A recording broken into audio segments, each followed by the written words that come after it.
안녕하세요, 여러분. 오랜만에 온라인 수업으로 찾아온 사회문제 탐구 시간이에요. 다들 집콕 잘 하고 있나요?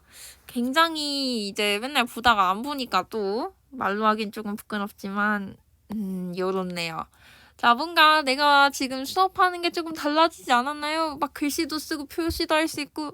맞아요. 내가 바로 아이패드를 구매했습니다. 축하해주세요. 자, 그래서 오늘은 아이패드로 한번 수업을 해볼 텐데 다루는 게 많이 어색해요. 그래서 여러분들이 좀 이해해줬으면 좋겠어요. 나도 여러분들의 마음을 이해해서 수업 오늘 짧게 끝내도록 하겠습니다. 그 전에 여러분들 요즘 너무 생기부스나 바빠서 나의 투머치 토커적 기질을 발휘하지 못했어요. 내가 방학 어떻게 지냈는지 잠깐 얘기할 거예요. 나는 일단 방학 동안 주식을 시작했어요. 이건 오늘의 상황인데요. 마이너스 70만 원을 찍었습니다. 뭐 그래도 곧 다시 벌 거니까 너무 슬프진 않아요. 난 내가 사회 선생님이어서 잘할 줄 알았는데 재능이 크게 없네요. 그렇지만 많이 벌면 여러분들 꼭 아이스크림도 사주고 많이 많이 사줄게요. 자, 그다음 내가 이제 방학 전에 남자친구와 헤어졌다고 했는데 아니에요. 잘 사귀고 있습니다. 잘 생겼죠? 네, 그렇습니다. 네, 그리고 남자친구도 주식을 시작해서 맨날 주식 얘기하고 있고요. 자, 이거는 아이패드 샀다는 자랑이고, 자, 이번에는 내가 이렇게 자동차를 샀다고 저번에 얘기했었죠? 방학 동안 열심히 연습했어요. 그래서 주차 연습 중인 상황인데 이렇게 내리는 사람을 크게 배려하는 배려심이 넘치는 영은쌤이에요. 주차 연습 열심히 하고 있고요. 차도 남자친구가 사준 것들로 이렇게 예쁘게 꾸미고 있습니다. 예쁘죠? 나중에 올라가는 길에 마주치게 되면 태워주겠습니다. 자, 그럼 여기까지 해서 투머치 토커 마무리했고요. 자, 얼른 오늘은 수업을 나가보도록 할게요. 오늘 나가게 될 내용 크게 길지 않습니다. 바로 이 부분이에요. 다문화적 변화, 이 부분입니다. 자, 이 부분은요, 여러분들이 너무 오랜만에 보다 보니까 잘 기억이 안 날 수도 있어요. 7페이지에 있는 내용인데요. 먼저 전체적인 내용의 흐름을 보도록 할게요. 우리가 시험 때 이걸 썼어요. 현대사회의 변화와 전지구적 수준의 문제. 기억나나요? 네, 그 중에서도 우리가 시험 범위로 나갔던 게 바로 현대사회의 변화, 이 부분이에요. 현대사회가 바뀌고 있대요. 어떻게 바뀌고 있냐? 첫 번째, 세계화되고 있다. 두 번째, 정보화되고 있다. 그리고 세 번째로 배웠던 게 바로 저출산 고령화되고 있다. 현대사회가 이렇게 되고 있다고 했어요. 자, 그리고 나서 이제 마지막으로 배우게 될 게 바로 다문화적 변화 부분입니다. 현대사회는 다문화화되고 있다라고 했어요. 자, 그럼 지금부터 여기에 조금 더 집중해서 수업 들어가 보도록 하겠습니다. 자, 먼저 이 다문화에 대해서 얘기를 한번 해볼 텐데요. 다문화화되었다, 다문화스럽게 변했다, 이런 얘기가 이제 뭔 뜻이냐면요. 여기 보도록 하겠습니다. 서로 다른 문화를 가진 다양한 인종과 민족이 함께 사는 사회다라고 했어요. 우리가 과거만 하더라도요, 대한민국은 단일민족이다 이런 얘기를 했었어요. 실제로 이때도 단일민족까지는 아니었지만 그래도 우리나라는 다른 나라 미국이나 이런 데에 비해서는 상당히 다 비슷비슷하게 생긴 사람들, 그 다음에 뭐 문화나 이런 게 거의 비슷한 사람들끼리 모여 사는 사회였어요. 그러다가 이제 우리나라도 당연히 경제 발전도 되고 세계화의 흐름에 같이 들어가게 되면서 여러 나라의 인종들과 민족들, 외국인들이 들어와서 함께 살게 되었죠. 그래서 원래 하나의 민족들이 살고 있고 동일한 문화를 유지하고 있는 쪽에 가까웠다면 이제는 많은 민족들이 들어와서 살고 있고요. 그러다 보니까 문화도 훨씬 다양해지고 많은 문화가 들어오게 되었다. 함께 존재하게 되었다. 이렇게 설명하는 게 바로 다문화예요. 자, 그럼 이런 다문화 어렵진 않죠. 이미 초등학교 때부터 했던 거니까 이거의 긍정적인 영향 한번 보도록 하겠습니다. 긍정적인 영향. 먼저 긍정적인 영향 첫 번째는요. 다문화 사회에 문화적 다양성이 강화된다라고 했어요. 하나의 민족과 하나의 문화만 있을 때보다 훨씬 더 다양한 문화가 존재하게 되었죠. 자, 그럼 이게 왜 좋냐? 바로 이런 내용 때문이에요. 새로운 문화 창조의 원동력이 된다고 합니다. 아무래도 뭔가 이렇게 재료가 많아지다 보니까 훨씬 다양한 문화들이 나타날 수 있는 거죠. 다양해졌으니까. 자, 그다음 이번에 두 번째 긍정적인 영향은 뭐냐면요. 저출산 고령화에 따른 노동력 부족 문제 해결에 이바지한다. 이 부분이에요. 여러분들도 노동력 써주시고요. 자, 여기를 보면요. 노동력 부족 문제. 다문화가 노동력 부족 문제 해결에 이바지를 한대요. 이 부분은요, 잠깐 위로 올라가 볼게요. 우리가 저출산 고령화도 현대사회의 특징 중에 하나라고 했죠.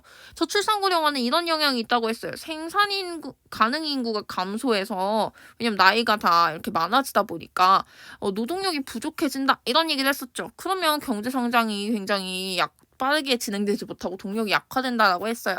이거를 그래도 우리나라가 지금 꿋꿋이 잘 버틸 수 있는 이유가 바로 뭐냐면요. 다문화 때문이에요. 우리가 지금 외국 사람들이 많이 우리나라에 들어왔다고 했죠. 그중에 굉장히 큰 비중을 차지하는 게 바로 이주 노동자들이에요. 이 이주 노동자들이 들어와서 우리 노동력을 어느 정도 보탬을 해주고 있기 때문에 고령화 시대에도 불구하고 경제 성장을 계속 이룰 수가 있는 겁니다. 굉장히 감사하죠. 자, 그럼 이번에는요, 부정적인 영향 부분을 보도록 하겠습니다. 이 다문화 사회에 부정적 영향이 있대요. 뭐냐면 바로 사회적 편견과 차별 때문에 갈등이 발생한다라고 했어요. 방금 얘기했듯이 우리나라에 들어오게 된 외국인들 대부분이 이주 노동자. 이런 부분들이 많고요. 우리 인식도 그렇고. 그다음 또 여기에 더해서 밑에 보면 곧 배울 이주 여성, 결혼 이주 여성에 대한 내용이 있어요. 이주 노동자랑 결혼 이주 여성 둘 다 뭔가 우리나라보다 조금 경제 발전이 덜 된 국가에서 돈을 벌거나 어쨌든 경제 때문에 경제적인 이유로 우리나라에 오게 된 사람들이죠. 그러다 보니까 쟤네들 봐 우리보다 못 사는 나라에서 왔어. 이런 식으로 편견과 차별을 가진 경우가 많아요. 그렇기 때문에 갈등이 발생하고 있습니다. 굉장히 부족한 사람들이에요. 그런 생각을 가진 사람들이. 자, 또 다른 부정적 영향은 뭐가 있냐면요. 방금 얘기했던 결혼 이주 여성 그리고 다문화 가정 자녀들의 사회적인 문제가 발생할 수 있다라는 겁니다.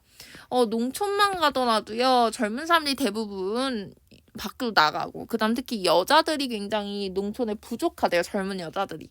그러다 보니까 결혼을 할 수가 없죠. 그래서 이런 쪽에서 외국에서 조금 우리나라보다 덜 잘 사는 국가에서 매매혼이라는 걸 했었어요. 지금은 이걸 이제 조금 인권 문제 등으로 해가지고 별로 권장을 하지 않지만 과거에는 이걸 국가적 차원에서도 권장했었다고 합니다. 또 이거 말고도요. 이런 이유 말고도 당연히 세계화되고 하다 보니까 우리나라 사람이 우리나라 사람하고만 결혼하는 게 아니죠. 밖에 나갔다가 해외 사람들이랑 사랑에 빠질 수도 있고요. 그래가지고 이렇게 여튼 결혼을 해서 우리나라에 오게 된 여성들이 있어요. 그리고 그런 여성과 한국인 남성 사이에 태어난 자녀들도 있겠죠. 이런 자녀들의 사회 적응 문제가 발생할 수 있다고 합니다. 아무래도 여성들만 하더라도 우리나라 문화가 익숙하지가 않아요. 말도 서툴고. 그래가지고 적응하는데 어려울 수가 있고요.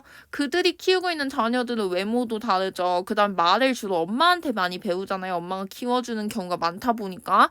근데 이런 말을 배우는데도 어려움이 있어서 자녀들 또한 학교나 이런 데서 적응하는데 어려움이 있다고 합니다. 그런데 이런 퍼센트가 지금 그냥 간과할 수 있는 소수자 문제가 아니에요. 소수라고 해도 간과하면 절대 안 되지만 이제는 굉장히 큰 비중을 차지하고 있습니다. 그래서 우리가 말로만 아니면 수업에서만 다문화 존중해야 합니다. 이런 게 아니고요. 실제로 이제 마주쳤을 때 우리가 똑같이 동일하게 생각할 수 있도록 노력해야 된다라는 얘기를 하고 싶었어요. 어쨌든 이렇게 긍정적, 부정적 영향이 있었고요. 얘는 좀 쉬웠죠? 지금은 이제 여기가 더 중요합니다. 중요하다기보다 조금 더 어려우니까 잘 들어줘야 되는 내용이에요. 동화주의와 다문화주의 부분인데요. 먼저 동화주의에 대한 얘기부터 할 텐데요. 여러분 여기 빈칸 채워주세요. 동화주의. 이 두 가지는요. 다문화에 대해서 설명하는 이론 중에 하나예요.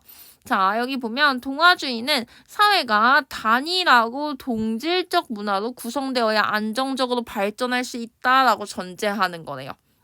동화주의의 입장, 이게 제일 기본입니다. 이걸 알고 있으면 동화주의를 이해할 수 있어요. 동화주의는 사회가 여러 문화가 있게 되면 갈등이 생기게 된다 이런 얘기예요.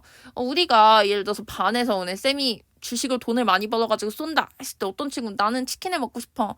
나는 피자를 먹고 싶은걸? 나는 초밥이 먹고 싶어. 이런 식으로 다 다른 얘기를 하다 보면 빨리빨리 안정이 안 되고 의견을 정할 수가 없겠죠. 근데 그럴 때 의견이 다 똑같아 어느 날. 우리는 다 똑같이 짜장면을 통일할 거야. 이러면 금세 시킬 수가 있잖아요. 그래서 이런 사회는 당연히 교실보다 큰 규모다 보니까 단일하고 동질적인 문화로 구성될 때 안정적이다. 이렇게 보는 입장이에요. 자, 그럼 이런 입장을 가진 사람은 다문화 지금 이런 변화에 대해서 어떻게 해결하려고 하느냐? 기본적으로 소수 문화를 주류 문화로 편입시키려는 목적을 가지고 있다라고 했어요. 얘는 한 문화로 통일이 되어야 안정적이다라고 했죠. 그러면 문화가 있을 때 원래 있던 사람들, 다수인 원래 집단이 있겠죠. 그리고 거기에 편입되는 소수가 있을 거예요. 그럴 때 이 다수의 문화에 이 소수가 맞추게 되면 동일한 문화를 쉽게 가질 수 있잖아요. 그래서 이렇게 동질적인 문화를 유지하려고 하는 겁니다. 자, 이거는 당연히 이제 뒤에 나중에 조금 더 문제 같은 거 보면서 얘기하겠지만 아무래도 이 사람들 보고 이 문화에 맞춰라라고 얘기를 하는 거잖아요. 예를 들면은 뭐 외국에서 시집온 이런 결혼 이주 여성한테 야, 너 한국 왔으면 한국 우리 법을 따라야 돼 이러면서 갑자기 막 제사상을 차리라고 하면 우리는 제사상 차리는 거 문화가 아닌데 이걸 왜 갑자기 나보고 차리라고 하지? 이런 식으로 반발하거나 아니면 조금 마음에 상처를 받을 수도 있잖아요. 그래서 동아주의는 말로 이제 이 자체가 막 나쁜 걸로 시작된 건 당연히 아니에요.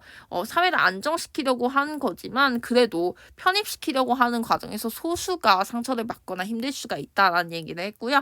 자, 이번에는 뭐 할 거냐면 다문화주의입니다. 얘는 동아주의랑 약간 반대된다라고 보시면 되는데요. 읽어보겠습니다. 각 문화권과 그에 속한 사람들을 대할 때 문화적 차이를 고려하는 것을 의미한다. 아까랑 조금 다르죠. 하나의 문화로 다 통일시킨다. 소수의 문화는 살짝 무시한다라고 봐도 좋은 게 바로 동아주의였으면 이번에는 각 문화권, 다양한 문화가 있을 때 그 모든 문화와 그 사람들 다 존중하는 걸 이제 다문화주의라고 하는 거예요. 자, 여기서 특히 소수자의 문화적 권리를 존중한다라고 하면서 한 번 더 강조를 해줍니다. 소수자의 문화라고 해서 절대 무시하는 게 아니고요. 이 소수자의 문화, 다수의 문화 다 똑같이 중요한 문화다라고 얘기하는 겁니다. 정치적, 법적, 경제적, 사회적 측면에서 불평등을 겪지 않도록 하기 위한 것으로 타인에 대한 존중이 전제된 문화적 다양성 존중을 지향한다라고 했어요. 다양성을 존중하는 겁니다. 자, 그래서 이름 한번 봐주세요. 동화주의 그리고 다문화주의. 동화라는 건요. 같을 동자에 그 다음에 이렇게 뭐뭐화시키다 할 때 영은화시키다 아니면 뭐 그 세계화시키다 할 때 그 화예요. 그래서 같게 시키다라는 게 이제 동화주의고 그거였으면 다문화주의는 말 그대로 다문화를 전부 다 인정한다 이런 흐름 자체를 인정하고 존중한다 이런 뜻입니다. 자, 그래서요, 이렇게 두 가지 개념, 약간 그래도 이건 고등학교 수준이니까요, 수능에 나온다면 이런 부분들이 조금 더 비중이 있게 나올 거예요. 그래서 이 내용까지 했고요. 밑에 있는 기출 및 수특 선지 분석 잠깐 보고 넘어갈게요. 두 가지만 하면 됩니다. 다문화주의는 동화주의와 달리 사회가 단일하고 동질적인 문화로 구성되어야만 안정적으로 발전할 수 있다고 전제한다. 자, 여러분, 이것만 보세요. 사회가 단일하고 동질적 문화로 구성되어 안정적으로 발전할 수 있다고 전제한다는 두 가지 중에 뭘까요? 그렇죠. 동화주의죠. 그래서 앞에 있는 말 다문화주의는 동화주의와 달리 아니고요. 동화주의는 다문화주의와 달리. 그래서 동화주의는 이라고 이 내용 이해하시면 되겠습니다. 자, 그럼 그 밑에 있는 내용도 마저 읽어보도록 할게요. 동화주의는 다문화주의와 달리 각 문화권에 속한 사람들을 대할 때 문화적 차이를 고려해 타인에 대한 존중이 전제된 문화적 다양성 존중을 지향한다. 이것도 뒤에만 보세요. 문화권에 속한 사람들 대할 때 이 차이를 고려하고요. 타인에 대한 존중을 하고 문화적 다양성 존중한다. 다 뭔 얘기예요? 그렇죠. 다문화주의에 대한 얘기입니다. 그래서 여기도요. 동화주의 아니고요. 다문화주의는 하고 이 설명 이어가면 되겠습니다. 네. 요 내용까지 했고요. 여러분들 이제 수업은 오늘 내용은 여기까지 하고 다음 시간에 우리 수행평가 할 거거든요. 그거 1학기 때랑 똑같아요. 뭐 구체적으로 설명 다시 공지를 하겠지만 똑같아요. 여러분들 A4 반쪽에다가 준비해가지고 내가 정해준 종이에다가 1시간 동안 작성하는 겁니다. 분량만 좀 신경 써줬으면 좋겠고요. 다시 공지사항 올리도록 할게요. 4시까지 출석 체크 오랜만이라고 까먹지 말고 꼭 하고 코로나 조심하고 잘 지내다가 우리 다음 주 아니구나 이번 주든 뭐 다음 주든 밤마다 다르겠지만 어쨌든 곧 봐요. 그러면 오늘도 수고 많았습니다. 좋은 하루 되길 바랄게요. 안녕.